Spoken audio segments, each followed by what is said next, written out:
The hot weather has served to expose a disturbingly familiar phenomenon happening across the country, and everyone is noticing. Dovedale stepping stones in the Peak District then being about 15 years ago, Dovedale stepping stones now.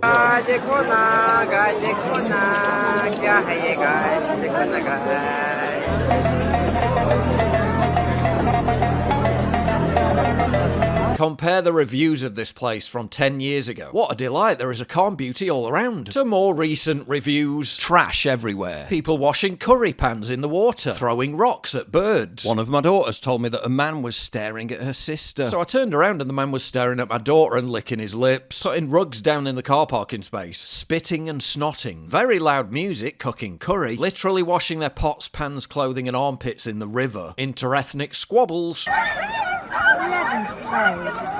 Resembles a street market in Islamabad. Human poo. Disrespectful visitors who arrive in herds and wreak havoc. Like being in the Ganges. What a mess this place is now. So sad. Ruined. Nothing beats a Jet2 holiday. And right now, you can save £50 per person. They've even started calling it the mini Pakistan.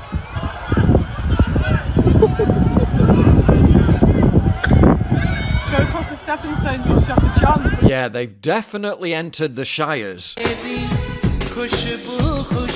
Open air barbecues on public land in national parks. Completely prohibited, but what do they care?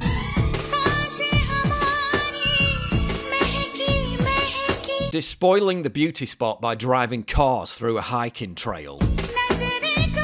But don't worry, we can always go to the beach. A polite picnic replaced with the wafting stench of masala.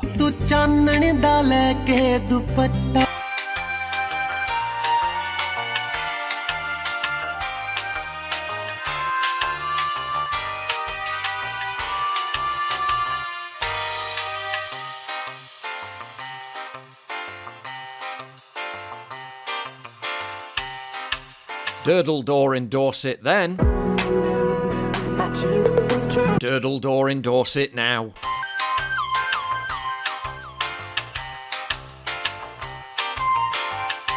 ये जिगा है पीछे दूसरा जिगा जिगा जिगी सब लोग हैं और हम लोग यहाँ पे look at this. When you decide to drive for a swim on the UK's hottest bank holiday weekend and realise the entire country comes along. The entire country of India. Apparently it was used for a wedding scene in a Bollywood movie. Now its peace and tranquility is gone forever. Listen to this WhatsApp voice note someone posted on X. It's his relatively normie mother talking about the Lake District, expressing her utter shock at how fast things are changing. Monty, I thought I'd just send you a little bit of reflection on my day yesterday. I'm at Windermere, camping at Bowness, which I can walk to Windermere in 2 minutes. And yesterday I thought I'd walk to Windermere and get in and have a swim. I walked along the shores of Windermere. It was absolutely rammed with people. And I didn't go for a swim, firstly because there were too many boats, secondly because it was too shallow, but thirdly, it was absolutely rammed with Pakistani Asian families. Loads of men chanting in Pakistani, having barbecues, all of the women covered, and the kids paddling in the water. Totally happy, whatever. But it made me feel totally uncomfortable, like I didn't belong. And like I couldn't actually, if I wanted to go in the water, I couldn't get dressed up and undressed on the banks because all of the women were covered, and it just made me feel really uncomfortable. And it wasn't about me being racist, it was about just uncomfortable, just too many people, just too many of one culture, and the men are dominant. Men's voices are always dominant in the world anyway, but the fact that they're in a different language and a different culture, I felt completely an outsider and disengaged from. Windermere to me is one of the iconic English areas that I've never really been to, but because I suppose it's quite close to Bradford and Leeds, it's just rammed with Pakistani families, but not just like, you know, half a dozen people, like 20 people all together, all talking a different language very loudly. I mean, their culture is quite loud. Just felt like a fish out of water, literally. And I just walked back to the caravan and thought, wow, that's not my place. Anyway, just thought I'd send you that as a little reflection. I do get it. And I mean, I know that I'm not racist, and I know it's got nothing to do with the colour of their skin. I just felt like I was on a different planet, just in a different place, just not my not my country. This isn't integration. This isn't small family groups just enjoying a nice day out. This isn't tourists. It's an entrenched occupation of space by large groups practicing alien cultures. A very intentional act of self-segregation which manifests as a hostile presence. Even knowing the sheer scale of those who've arrived in the last 5 years alone, 1 in 5 people in the UK now being foreign-born, the sheer deluge of diversity on display has led many to conclude that they're even lying to us about those numbers. But why does it all feel so demoralising? Because even though many have given up on and ceded the territory of the cities, despite their best efforts, we always knew we had somewhere to escape to. Somewhere that was still inherently and spiritually English. Now those places are being swamped. It increasingly feels like there's nowhere left to run. It really helps me, by the way, if you like the video and comment, because I really want to know what you've been noticing. Don't go away though, because wait until you see what's happening elsewhere. For 3 years the FDA tried to ban NMN. Not a drug, not a weapon. A natural compound your body already makes, found in broccoli and avocados. They banned it in 2022 because a big pharma company wanted to turn it into an expensive prescription drug. This past September, the Natural Products Association sued the FDA and won, and NMN is legal again. Here's why it matters. Every cell runs on a molecule called NAD, your mitochondria's battery. By age 50, most people are down to half charge. That drained battery is what aging feels like. The afternoon crash, slower recovery, brain fog. You can't absorb NAD directly, but NMN is the direct precursor your body turns into NAD. Harvard's David Sinclair has spent decades proving this. So I take NMN every morning. What is NMN? Good question. About 20 years ago, Lenny Guarente and a team of us at MIT discovered a set of genes that controls aging in yeast cells. So when you put more of these genes into a yeast cell or a mouse, they'll live longer, between 5 to 20% longer. And so we think that these genes are responsible for the effects of dieting and exercise, which is great. What that means is we can now mimic that with molecules. So NMN is one of those molecules. In a human double-blind trial, people taking NMN walked over 40% farther in endurance tests. I've been taking it for a long time now. I make these videos, I'm on camera for hours, I read documents until my eyes blur. That 3 o'clock wall when I needed a second coffee just to finish the edit, it's gone. I get to the end of the day with something left in the tank, which is quite important when you've got a 2-year-old waiting for you. Made in the USA, third-party tested, and right now Black Forest is running a 48-hour Memorial Day sale. 50% off store-wide. This might be the cheapest it ever is. Link in pinned comment and description. Grab it before the sale ends. The Venice of the Cotswolds. That's what visitors call the picture postcard village of Broughton-on-the-Water. My, how times have changed. Just as disturbing are the mobs of feral urban youths descending on similar beauty spots. Many of them born in England, but mimicking the aggressive behaviour, mannerisms and language of a decidedly non-English culture. In Bournemouth. Allah Akbar! Hey, you move your fucking head, man. Yo, no, yo, what am I gonna fucking die from?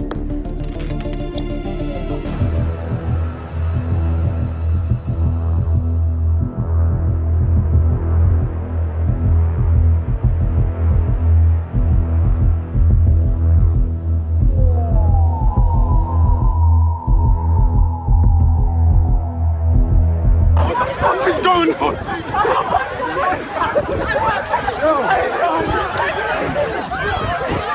And they're running through people's, picnic blankets, knocking over their windbreaks. Just real horror for, just ordinary families who want to go down and enjoy a day by the seaside.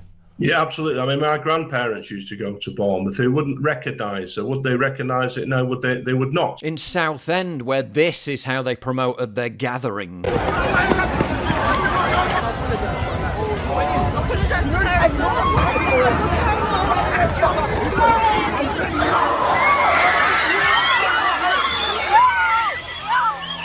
In Brighton.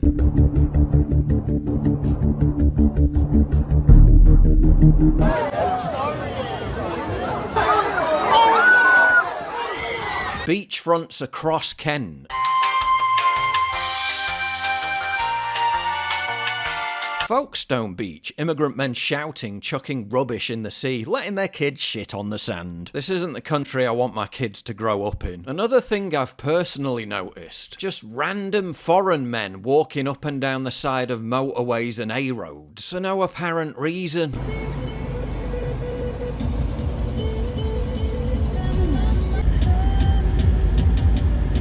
What are they doing? Walk through a park in modern Glasgow.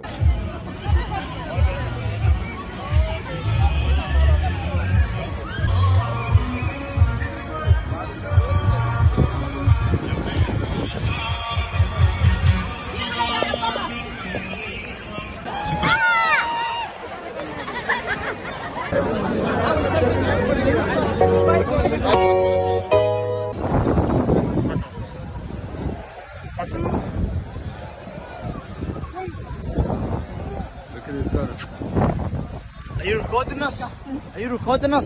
Stop fucking videoing us, miss. Please, man, don't do that. This is a culture where we're celebrating our culture. This is our culture. Stop doing that, miss. What did you say? Stop harassing us. You're literally harassing us. You're harassing us. You're harassing us. That says Glasgow can make a public place. You're harassing us. No, I'm not. Stop filming me without my privacy. Stop filming me, please. Don't be doing that. Don't start anywhere. Don't be racist and listen to the music. Public place, but don't record me. You can't record the public place. But I'm in your video. I'm in your video. I don't have to be in your video. It's not like literally. This is racism, you know. This is racism. You can't be like that. And how about over on the continent? A park in Duisburg, Germany.